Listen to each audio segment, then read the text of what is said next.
വാർത്തയിലേക്ക്. രാജസ്ഥാനിൽ വ്യോമസേന വിമാനം തകർന്നു വീണു. Pilot മരിച്ചതായ report. തൗഫീഖ് കൊണ്ട് വിവരങ്ങൾ നൽകാനായി. തൗഫീഖ്, എവിടെയാണ് ഈ അപകടമുണ്ടായത്? പൈലറ്റ് മരിച്ചതായി റിപ്പോർട്ട് സ്ഥിരീകരണമുള്ളതാണോ? എന്താണ് വിവരം?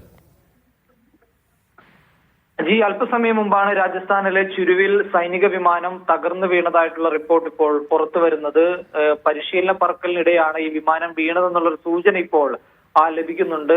രാജസ്ഥാനിൽ ഈ ചുരുവിന് സമീപത്തായിട്ടാണ് ഒരു എയർബേസ് ഉണ്ട്. അവിടെ നിന്ന് പറന്നുയർന്ന വിമാനമായിരിക്കാം ഒരുപക്ഷെ ഈ ചുരുവിൽ വീണതെന്നാണ് നിലവിൽ പ്രാഥമികമായി അവിടെ നിന്ന് ലഭിക്കുന്ന വിവരം. ഈ പൈലറ്റ് ഇപ്പോൾ മരിച്ചതായിട്ടുള്ള വിവരങ്ങൾ കൂടി പ്രദേശവാസികളിൽ നിന്നോടൊപ്പം തന്നെ പോലീസ് ഉദ്യോഗസ്ഥരിൽ നിന്നും ഇപ്പോൾ പുറത്തു വരുന്നുണ്ട്. ഇതിലൊരു സ്ഥിരീകരണം ഇനിയിപ്പോൾ വരേണ്ടിയിരിക്കുന്നു. സംഭവ സ്ഥലത്തേക്ക് സേനയുടെ മുതിർന്ന ഉദ്യോഗസ്ഥരടക്കം ഇപ്പോൾ തിരിച്ചിട്ടുണ്ട്. ഒപ്പം ജില്ലാ കളക്ടർ അടക്കം ഇപ്പോൾ സ്ഥലത്തെത്തിയതായിട്ടുള്ള വിവരങ്ങളാണ് പുറത്തു വരുന്നത്. പ്രദേശത്ത് ഒരു പാടത്തേക്കാണ് ഈ വ്യോമസേന വിമാനം തകർന്നു വീണത്. പ്രദേശത്താകെ തീപിടിച്ചിരിക്കുന്ന ഒരു സാഹചര്യം ഇപ്പോഴുണ്ട്. അത് ആ വിമാനം തകർന്നു വീണതിനെ തുടർന്നാണ് ആ പ്രദേശത്ത് ആ പാടശേഖരത്ത് ചെറിയ രീതിയിൽ തീ പടർന്നിട്ടുണ്ട്. അത് തീ അണക്കാനുള്ള ശ്രമങ്ങൾ ഇപ്പോൾ തുടരുകയും ചെയ്യുന്നുണ്ട്.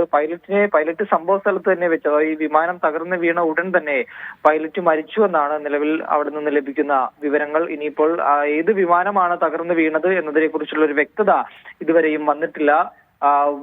യുദ്ധവിമാനമാണ്, ഫൈറ്റർ ജെറ്റാണ് തകർന്നു വീണിരിക്കുന്നത് എന്നുള്ള ഒരു പ്രാഥമിക വിവരം മാത്രമാണ് പുറത്തു വന്നിരിക്കുന്നത്.